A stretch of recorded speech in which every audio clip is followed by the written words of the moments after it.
রাশিয়ার মস্কো থেকে আমাদের সাথে যুক্ত হচ্ছেন বারেক কায়সার। সেখানে রুদেন ইউনিভার্সিটিতে পিএইচডির গবেষক হিসেবে কাজ করছেন তিনি। আমরা জানবো তার কাছ থেকে।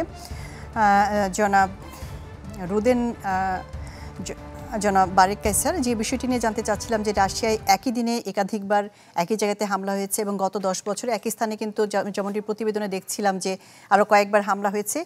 এই হামলার পিছনে কারা জড়িত থাকতে পারে, কেনই বা বারবার হামলা হচ্ছে, আপনি আসলে কতটা জানতে পেরেছেন? দেখেন, এই হামলার বিষয়ে এখন পর্যন্ত কেউ দায় স্বীকার করেনি এবং যেখানে হামলাটি হয়েছে দাগেস্তান, রাশিয়ায় যে মুসলিম অধ্যুষিত যে অঞ্চলগুলো রয়েছে তার মধ্যে দাগেস্তান অন্যতম। এবং যেটি বলা হয়ে থাকে দাগেস্তানে এর আগেও ইসলামিক কিছু সন্ত্রাসী সংগঠন কিন্তু এর আগেও নানা ধরনের সন্ত্রাসী কার্যক্রম পরিচালনা করেছে।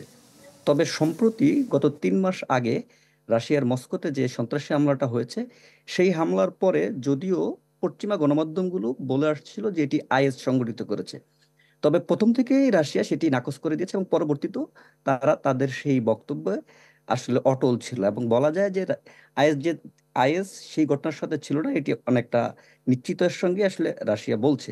তবে রাশিয়া যেটি ওই সময় থেকে আসলে দাবি করে আসছিল যে এই সন্ত্রাসী সংগঠনগুলোর এই হামলার পিছনে আসলে কিছু শক্তিশালী রাষ্ট্রের গোয়েন্দা সংস্থার ইন্ধন থাকতে পারে, এবং যেটি প্রতিনিয়ত বলা হয় যে রাশিয়াকে ভূখণ্ডের দেশ রাশিয়াকে আসলে অনেকটা বলা যায় যে সোভিয়েত ইউনিয়নের পতনের পরে যেভাবে ভেঙে ফেলা হয়েছিল, খণ্ড বিখণ্ড করা হয়েছিল ভূখণ্ডটিকে, সেইভাবে আসলে খণ্ড বিখণ্ড করার এক ধরনের পায়তারা চলছে বলে আসলে এখান থেকে আসলে এখানকার যারা বিশ্লেষক আছেন তারা আসলে বলছে। তবে এবারে যে দাগেস্তানের যে হামলাটি হয়েছে, সেই হামলার পরে এখানকার রাষ্ট্রীয় যে সংবাদ সংস্থা তাস, তারা যেটি বলছে যে এই ঘটনার সাথে আন্তর্জাতিক সন্ত্রাসী সংগঠনের আসলে অনেকটা যুক্ত থাকার আসলে সম্ভাবনা রয়েছে। তবে সেই সংগঠনটি কোন সংগঠন, এ ব্যাপারে কোনো ধরনের আসলে ইঙ্গিত আসলে দেয়া হয়নি। জি, বারেক কায়সার, আপনাকে ধন্যবাদ। রাশিয়ার মস্কো থেকে আমাদের সাথে যুক্ত হয়েছিলেন বারেক কায়সার।